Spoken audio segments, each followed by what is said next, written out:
집에 냉장고에 사과가 있다 하시는 분. 작년 사과 괜찮나요? 사과즙 괜찮나요? 사과즙. 아, 이렇게 디테일이 나올 줄 몰랐는데. 죄송합니다. 여기 개그맨이 3명 있어가지고. 요즘 집에 냉장고에 사과가 있다고 하면 대부분 부자라고 하죠, 그죠? 심할 때는 뭐 사과 한 개당 뭐 15,000원 정도 이렇게. 15,000원이요? 네, 그렇게 하고 있죠. 그래서 지금 요즘 이 가격이 너무 올라가다 보니까 그 애플과 인플레이션을 합쳐서 애플레이션이라는 신조어까지 나오게 됐어요. 뭐야 사과? 근데 이렇게 사과가 왜 가격이 올랐을까요? 사과가 많이 부족한가요? 일단 수확량이 무조건 줄었거나 먹는 사람이 많아졌거나. 먹는 사람이 갑자기 많아지진 않을 것이니까 바로 기후변화 때문입니다. 기후변화로 인해서 저온 피해도 있고 탄저병. 이 탄저병이랑 이렇게 과일 일부분에 까만 점이 생겨서 이제 점점 썩어가는 건데 이제 수확할 때 이게 비가 많이 오면 훨씬 더 확산되게 돼요. 비가 오면? 그래서 이제 작년에 수확기에 비가 많이 오면서 집중호우도 있고 이래서 이제 탄저병이 확산되고 실제로 사과 생산량이 30% 이상 감소했습니다. 이런 탄저병 이슈는 사과뿐만 아니라 다른 과일에도 있었는데 단감에서 창궐한 그 탄저병을 막기 위해서 어떤 농민은 그 농막에서 잠이 들다가 이제 화재로 사망한 그런 일도 있었죠. 그리고 2021년 그보다 한 해 앞서서는 대파와 양상추 가격이 폭등한 적이 있어요. 맞아요. 맞습니다. 네네네. 그래서 막 그때 파테크라는 게 유행하기도 했는데 맞아, 기억나. 막 길러서 먹고 그런 거죠.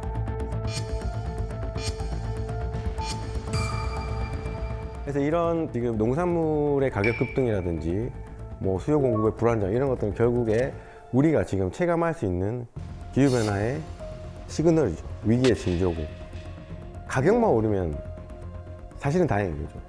가격으로 우리가 얘기를 할 수 있는 것도 행복한 시절이란 거죠. 아예 없어질 수 있는 거죠. 기후변화로 인해 사과의 생산지가 점점 이동하고 있다. 이런 얘기 이미 많이 들으셨을 거죠? 원래는 대구 사과가 가장 그렇죠. 여기 유명하잖아요. 보시는 것처럼 과거 30년, 현재를 보면 대부분의 지역에서 우리가 적지가 아니더라도 가능하다는 거예요. 근데 30년이 되면 급상을 하게 심한데요? 됩니다. 많이 줄어들죠. 그 다음에 2050년 되면 어머, 어떡해. 강원도 일부 지역만 남게 됩니다. 아, 너무 소름 끼친다 저거 진짜. 만약에 2070년이 되면 어떻게 될까요? 없어져요. 없어지죠. 그게 현실입니다. 그럼 이제 지금 자라는 아이들한테는 그 사과가 정말 귀한 과일이 될 수도 있겠네. 네, 그렇습니다. 늘 항상 옆에 있으니까 당연하다고 생각했던 것들이 그냥 하나씩 없어지는 거예요. 아 너무 충격이다. 지금 예를 들면 봄꽃이 굉장히 빨리 피고 개화 시기로 인해서 많은 얘기들이 나오고 있는데 그럼 항상 질문을 많이 해요. 그럼 봄꽃은 계속 빨라지나요? 언제까지 빨라질까요? 설마 겨울에 피겠어? 작년에 벚꽃이 진짜 빨리 폈었거든요. 문제는 그 빨리 피는 게 아니라 이제 어느 정도 더 빨라지면 이제 이 벚꽃은 볼 수가 없어요. 그러니까 이런 것들이에요. 지금 봄이면 벚꽃을 잃고 우리가 여름이면 사과를 못 먹고 수박도 없어질 수 있겠죠. 이런 식으로 하나씩 다 그렇게 바뀌어가요. 충격적이다. 자, 근데 이제 문제는 지금 제가 말씀드린 과일뿐만 아니라 기저귀, 그 다음에 우리가 비상식량, 뭐 자주 먹는 라면, 여성분들한테 필요한 생리대 이런 것들이 우리한테 필요한 생필품 가격이 점점 올라가고 있다. 왜 그러죠?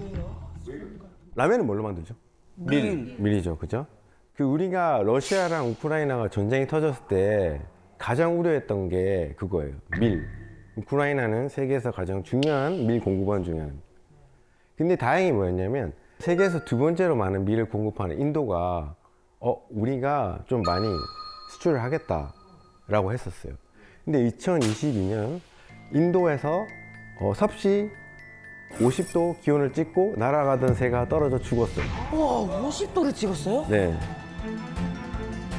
저희가 50도를 경험을 해본 적이 없어가지고 그 영상에서 가끔 보면은 막 타이어 같은 거 녹고 도로에 있는 막 본네트에 후라이 먹고 그러는데 그렇게 됩니까? 맞습니다. 우리가 체감한 이 공기 중에 섭씨 50도라는 것보다 네. 이 바닥에 흡수하는 열이 더 뜨겁거든요. 그래서 이게 섭씨 50도 되면 거의 100도 육박할 거예요. 아스팔트 갈 겁니다. 그래서 손을 댈 수 없을 거예요. 네, 자동차도 마찬가지고 그 열을 흡수하는 물질은 여러분들 절대 손 댈 수 없을 정도로 뜨거울 거예요. 자, 그래서 이제 어떤 일이 벌어지냐면 인도 총리가 마음을 바꾼 거예요. 자기네들 밀 공급에 문제가 생길 것 같으니까 수출 금지령을 내려버렸죠. 어머. 자, 그럼 어떻게 될까요? 밀 소비하는 국가들은 난리 나겠네요. 난리가 나고. 길이 막혀버리니까. 그 전해 미국도 엄청난 가뭄이 들어서 밀 생산량이 줄어든 상태였어요. 그 세계적인 공급망이라고 하는 곳에서 밀에 대한 공급에 문제가 생긴다는 게 예측이 된 거죠. 면화 같은 경우에도 미국이 텍사스가 이제 주요 생산지인데 텍사스주에 엄청나게 큰 가뭄이 든 거죠. 예, 거기는 이제 가뭄이 들면서 면화 생산에도 문제를 일으킨 거예요. 아, 비가 안 왔구나, 거긴 또. 그리고 같은 해 세계 5위인 면화 생산국 그 파키스탄에서 엄청나게 큰 홍수가 발생해요. 그래서 이제 이런 식으로 면화도 공급망에 문제가 생기기 때문에 우리가 쉽게 접할 수 있는 물건이지만 가격이 올라갈 수밖에 없는 거예요. 그럼 지금 오르고 있는데 시작된 거네요. 그렇죠. 이제 한국 같은 경우에는 이제 우리가 이게 조금 걱정이 되는 게 뭐냐면 저기 이제 한국은 전 세계에서 7번째로 많은 양의 식량을 수입해 가고 있어요. 우리는 많은 식량을 수입에 의존하고 있기 때문에 다른 나라에서 벌어지는 기후변화 영향도 우리가 또 동시에 받을 수밖에 없는 거죠. 우리나라에서 뭐 환자병으로 인해서 사과의 공급망에 문제가 생기고 사과값이 오르는 것뿐만 아니라 인도에 밀 공급이 문제가 생기면 우리나라의 라면, 짜장면, 칼국수 가격이 오르거나 내용량이 줄겠죠. 어떡하냐 이제. 난 너무 슬퍼 지금. 우리가 옛날에 그 기후변화 포스트 딱 보면 가장 많이 나오는 문구가 뭐였죠? 지구가 아파요. 아 예. 어떻게 다 알고 계시네. 너무 진짜 강하게 있었어. 주입식. 진짜로. 근데 문제는 지구가 아픈 걸로 끝나는 게 아니란 거죠. 최근에 기후변화가 너무 심해지면서 기후변화로 인해서 인간에게 직접적인 영향을 끼칠 것인가에 대한 연구들이 막 이제 활발해지고 있어요. 예를 들면 이제 뉴욕 시립대학교 퀸스 칼리지라는 데에서 허리케인 샌디가 태아의 정신 건강에 어떤 영향을 미쳤는지 그런 것들을 연구를 했는데 그 결과 이제 엄마 뱃속에서 겪었던 그 허리케인의 그 간접적 경험이 아이의 뇌 건강에 영향을 끼친다. 그래서 태아 때 이 허리케인에 노출된 아이는 그렇지 않은 아이에 비해서 ADHD 위험이 60배. 60배? 그다음에 행동장애 위험이 20배. 어머. 여자아이는 불안장애 위험이 20배. 우울증 위험이 30배. 이렇게 증가한다고 알려졌습니다. 엄마 뱃속에 있는데도 그 그렇죠. 모든 환경이 다 이게 직접적으로 닿는 거예요. 예, 그 저도 사실 굉장히 놀랐는데 우리가 뭐 태교나 이런 것들이 중요하다는 걸 생각해 보면 충분히 그럴 얘기네. 예, 가능성은 있을 거라고 보고 심지어 이제 또 다른 연구에서 보면 이런 극한 기온, 폭염이라든지 한파라든지 이런 것들에 노출되면 조산 위험이 평균 60% 이상 증가한다고 또 알려져 있어요. 이런 일이 있어. 저는 그 좀 안타까운 이야기를 들었는데 기후학자들께서는 그래서 요즘 자녀를 안 가지신다고. 안 돼. 미래가 너무 지금 비관적으로 예측이 돼서 저는 이제 근데 조금 다른 관점을 가지고 있어요. 미래 세대도 분명히 중요한데 미래 세대의 일이라고 하는 순간 어쩌면 이제 이거는 내 일이 아니야 라는 느낌으로 이렇게 뒤로 빼는 거죠. 사실은 그래서 제가 말씀드린 건 지금 성인 있는 사람들이 훨씬 더 힘들어질 거예요. 어른들은 그래도 이제 갖출 게 다 갖춰져 있고 네. 저희는 괜찮지 않을까요? 네네, 그렇죠, 그렇죠. 폭염이나 이런 폭우 이런 것들은 사실상 이제 어느 정도 견딜 수가 있는 거죠. 예를 들면 뭐 너무 폭염이 심하다, 에어컨 틀면 되고 폭우 올 때 안 나가면 되는 거죠. 근데 기본적으로 그렇게 대처를 할 수가 있는데 전염병은 또 다른 문제. 여러분들이 이제 아마 코로나를 통해서 간접 경험을 했잖아요. 전염병이 얼마나 사회를 바꿔놓을 수 있고 우리에게 큰 영향을 끼치는지. 근데 지난 2010년 이전에 국내에서는 한 번도 발생 안 했던 라임병이라는 게 지난해 역대 가장 많이 발병을 했어요. 라인병이 라임병이라는 거는 이제 진드기가 전파하는 질병이에요. 아. 진드기가 사람을 물면 감염이 발생해서 이제 몸에 문제가 생기는 건데 심하면 뭐 부정맥, 뭐 기억상실, 안면마비 이런 것까지 온다고 해요. 오, 심하네. 또 하나는 이제 말라리아. 네, 이런 것도 사실은 이제 많은 정부의 사업으로 줄어드는 추세였는데 다시 이제 환자가 늘어나고 있죠. 다시요? 예. 왜냐하면 이게 기후변화로 인해서 대체적으로 따뜻해지고 있잖아요.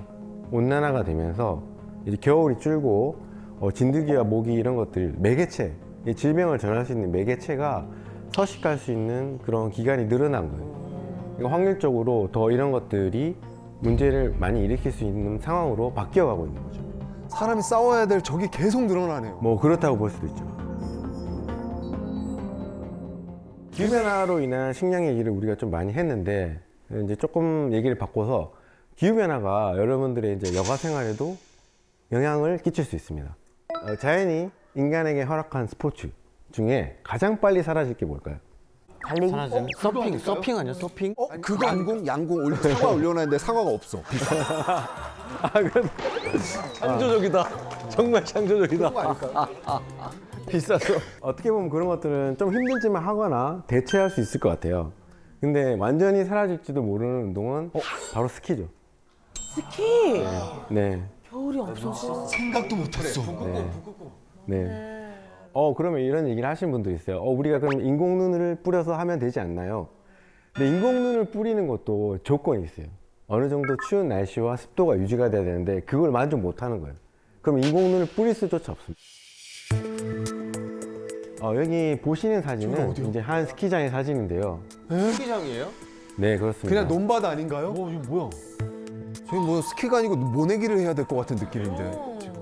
저거는 이제 지금 유럽에서 굉장히 유명했던 일입니다. 뭐 프랑스, 스위스 이런 데서 이런 일이 있었고 지금 한 가지 흥미로운 거는 원래 그 한국의 스키장하고 달리 유럽의 스키장은 대부분 자연설에 의존을 하고 있거든요.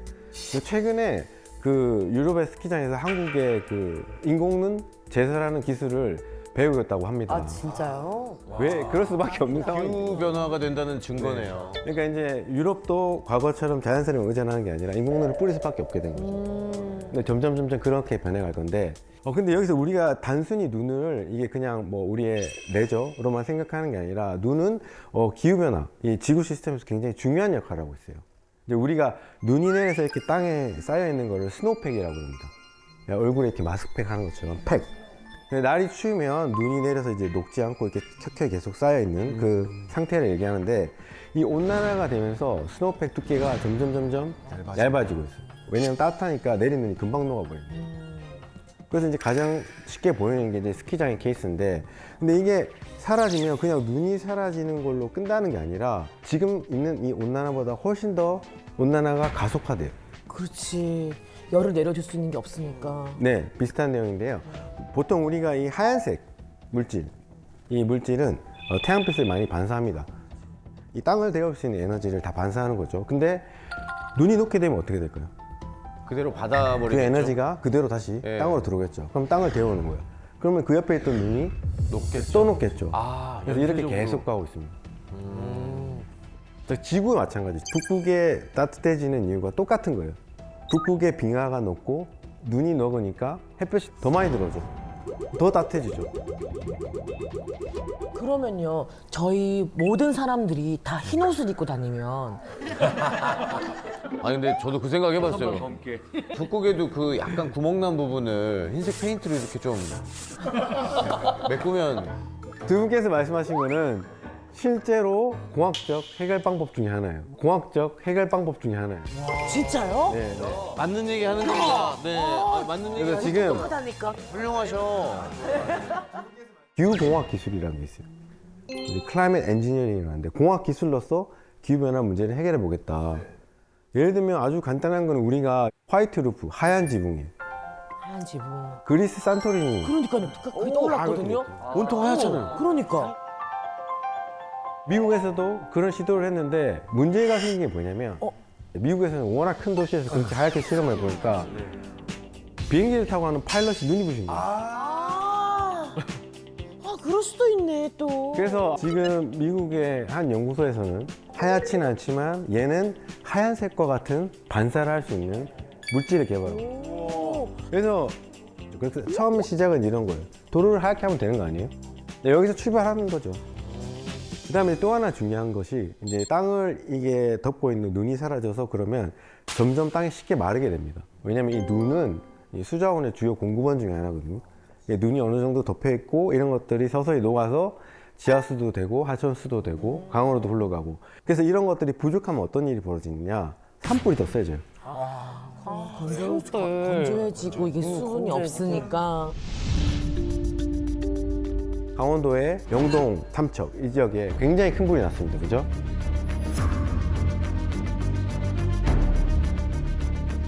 헬기로 막 물 나르고. 근데 그게 왜 그렇게 큰 불이 날 수밖에 없었느냐? 지난 한 70, 80년의 영동 지역의 기상 레코드를 보면 엄청나게 가물이 있었어요. 나무가 다 말라 있어. 그렇죠. 마른 장작이 되어 있는 거예요.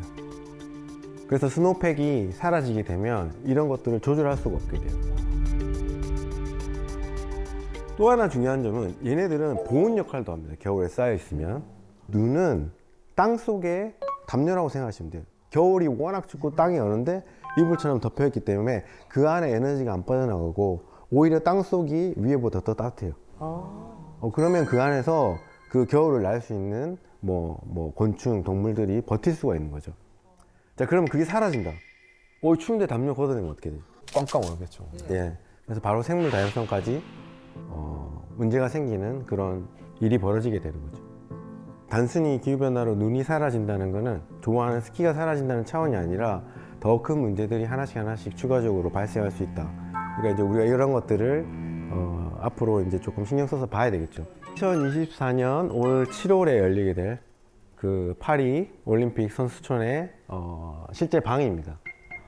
이게 2020년 도쿄 올림픽에 등장했던 골판지 침대 또다시 등장하게 됐죠. 그리고 보면은 에어컨이 지금 안 보여요. 네, 빌트인도 맞습니다. 안 돼 맞습니다. 있고. 네, 맞습니다. 왜 그러냐면 지금 보통 우리가 더위를 판단하는 지표가 있어요. WBGT라는 습도 온도가 있는데 그걸 가지고 뭐 올림픽을 할 수 있는 컨디션이 된다 안 된다 이런 것들을 판단하는 과학적 지표가 있는데 분석을 통해서 보면 실제로 2050년 정도 되면 뭐 서울 비롯해서 일단 뭐 도쿄, 아테네, 뉴욕 이런 전 세계 도시 중에 63%인 122개 도시에서는 아예 올림픽 개최가 불가능하다라고 전망을 하고 있어요. 아, 슬프다. 그래서 이제 이런 식으로 파리 올림픽 자체에서 기후변화에 대응하는 탄소 배출량을 절반으로 줄이는 기후변화 시대에 맞는 새로운 올림픽을 하겠다. 그럼 응원해야죠. 이제 우리가 이제 이런 변화를 시도하겠다 한 것이고, 그걸 선수들부터 시행을 그렇죠. 한 거네요. 선수들은 힘들겠지만 에어컨 대신 선풍기를 넣고 건물 배치를 좀 잘 해서 공기가 잘 순환되게 해서 실내 온도를 실외보다 어느 정도 6도 가까이 낮게 유지할 수 있도록 구조적으로 방법을 찾는 노력도 하고 있습니다. 하하. 올림픽을 할 수 있게 우리가 최대한 노력을 하자는 거죠.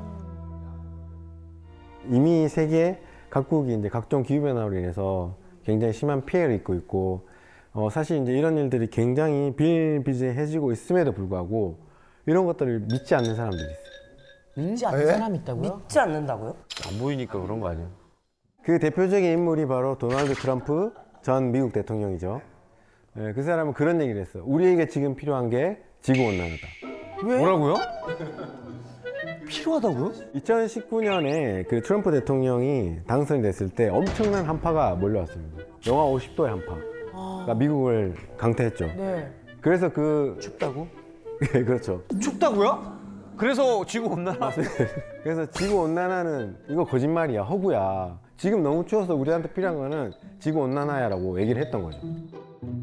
사실 이제 트럼프가 조금만 더 공부를 했으면 이거는 정확히 기후 변화를 잘 설명하는 케이스인데 이 사람들은 그걸 몰랐기 때문에 그거를 이제 결과만 놓고 추워진 것만 가지고 얘기를 한 건데, 왜 미국이 추워졌냐라고 하면은 북극의 온난화라는 게 있어요.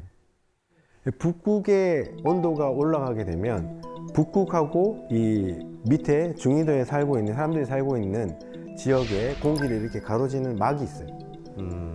그 막이 약해집니다. 이 막은 둘의 온도 차이가 커지면 커질수록 굉장히 팽팽하게 있는 건데, 근데 이 둘의 온도 차가 약해지면 힘이 쭉 빠지는 거예요. 그렇게 되면서 이 공기가 쓰러져 내려오는 거예요. 차가운 데 갇혀 있어야 될 공기가 쏟아져 내려오는 거예요. 지금 한국에서도 겨울에 한파가 한 번씩 옵니다. 맞아요. 평균 기온이 높아지지만 그 한파가 오는 원인이 똑같아요. 그래서 트럼프도 이걸 좀 알았으면 이렇게 얘기를 못 했겠죠.